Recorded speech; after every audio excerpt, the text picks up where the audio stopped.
জাতীয় সংসদ নির্বাচনে কমিশনের একক এবং ব্যাপক ক্ষমতা দিতে সুপারিশমালা চূড়ান্ত করেছে নির্বাচন ব্যবস্থা সংস্কার কমিশন। এজন্য নতুন আইন করে আলাদা নির্বাচন সার্ভিস প্রতিষ্ঠান সৃষ্টি, সরকারের সিদ্ধান্ত বাতিলের ক্ষমতা, শাস্তি এবং প্রার্থিতার বিষয়ে সিদ্ধান্তের পূর্ণাঙ্গ ক্ষমতা পেতে পারে কমিশন। একই সঙ্গে প্রধানমন্ত্রী পদে দুইবারের বেশি নির্বাচনে অযোগ্যতা এবং কমিশন নিজস্ব ব্যয় সংবিধান সংশোধনের প্রস্তাব দেওয়া হয়েছে। মোট 18টি প্রস্তাবনা চূড়ান্ত করেছে নির্বাচন ব্যবস্থা সংস্কার কমিশন।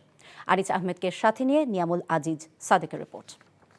সময়ের মধ্যে এবং সবার মতামতের ভিত্তিতে প্রায় ৩ মাস রাজনৈতিক দল অংশীজনের কাছ থেকে ২৪,৯৮২টি মতামত ও প্রস্তাবনার ভিত্তিতে সংস্কার প্রস্তাব চূড়ান্ত করেছে নির্বাচন ব্যবস্থা সংস্কার কমিশন।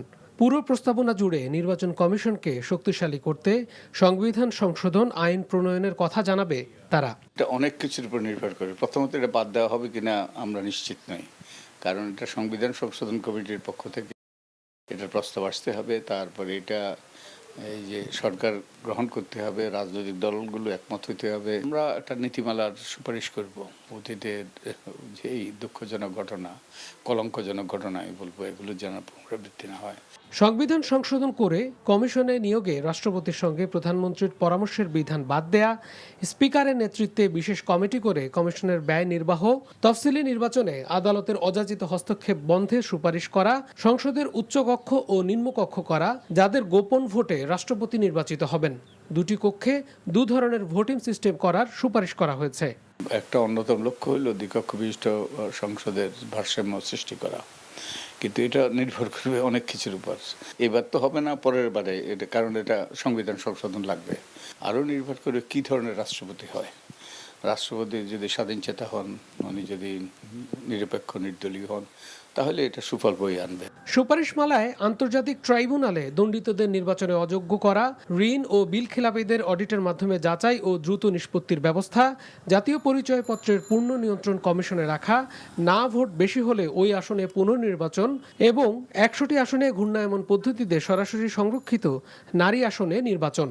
প্রস্তাবিত সুপারিশমালায় গণমাধ্যমগুলোকে নির্বাচনে অবাধে কাজ করার স্বাধীনতা, বিদেশি পর্যবেক্ষক নিয়োগ এবং নির্বাচনে প্রার্থীদের সংশ্লিষ্ট দলের ৩ বছর সদস্য হিসেবে থাকার বিধান যুক্ত করা হচ্ছে। Niamul Aziz Sadek, NTV news, Dhaka. চাকরি পেয়ে গেছি। চাকরি? আপনার কি কোনো কমন সেন্স নেই? আপনি একটা মানুষের বাসায় ঢুকে পড়ছেন কিভাবে? বাসায় প্রবেশের কি নিষেধ আছে নাকি? এই অসময়ে ছাদে আসার কারণ কি? নতুন করে কারো প্রেমে পড়লেন নাকি? আমি আকাশ দেখছিলাম, আকাশ দেখতে দেখতে হারিয়ে গেলাম, হঠাৎ করে আপনি আসলেন।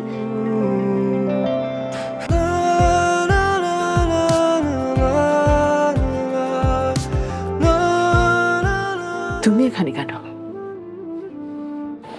আমার অনুমতি নিয়ে এখানে আসা উচিত ছিল তোমার। মা, এই ছবিটা কার?